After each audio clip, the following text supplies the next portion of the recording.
حدیث میں آتا ہے کہ جو لوگوں کے ساتھ رہتا ہے اور ان کی اذیتوں پہ صبر کرتا ہے وہ مومن زیادہ اسے اجر ملتا ہے اس سے جو لوگوں سے بالکل کٹ کے رہتا ہے تاکہ وہ اس سے گناہ سرزد نہ ہو اور وہ کمزور ہے مومن، اس سے زیادہ اجر اس مومن کو ہے جو ان کی اذیتوں پہ صبر کرتا ہے اور لوگوں سے میل جول رکھتے۔ ریاض میں ایک بزرگ تھے، انہوں نے ایک حدیث سنی کہ کلمتان حبیبتان الی الرحمن خفیفتان علی اللسان ثقیلتان فی المیزان، دو ایسے کلمے ہیں زبان پہ بڑے ہلکے ہیں، اللہ کے میزان میں بڑے بھاری ہیں اور اللہ کی طرف اللہ کو بڑے پسند ہیں۔ سبحان اللہ و بحمدہ، اللہ پاک ہے اپنی تعریف کے ساتھ، سبحان اللہ العظیم، پاک ہے اللہ عظمت والا۔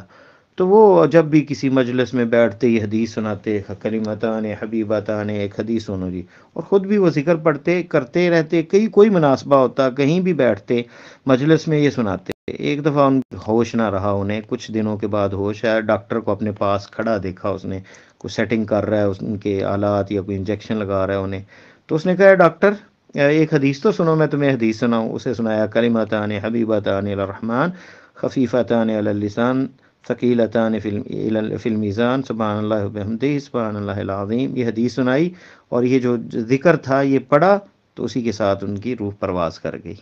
تو بندہ جس چیز پہ زندگی گزارتا ہے اسی پہ موت آتی ہے، تو اسے اتنی محبت تھی کہ ہر جگہ یہ حدیث سناتا، موت کے وقت بھی اللہ تعالیٰ نے انہی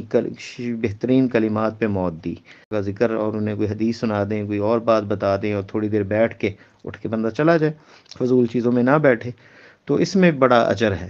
غمی اور خوشی کے اندر شریک ہوں، سلام دعا رکھیں، لیکن فضول باتوں میں آپ بیٹھیں نہ، اور اگر کہیں بیٹھیں تو انہیں ذکر دیں، انہیں کوئی حدیث سنا دیں، انہیں خیر کی بات بتائیں، تو اس سے فائدہ ہوگا۔ واللہ تعالی عالم بالصواب۔ السلام علیکم ورحمۃ اللہ وبرکاتہ۔ مدینہ منورہ سے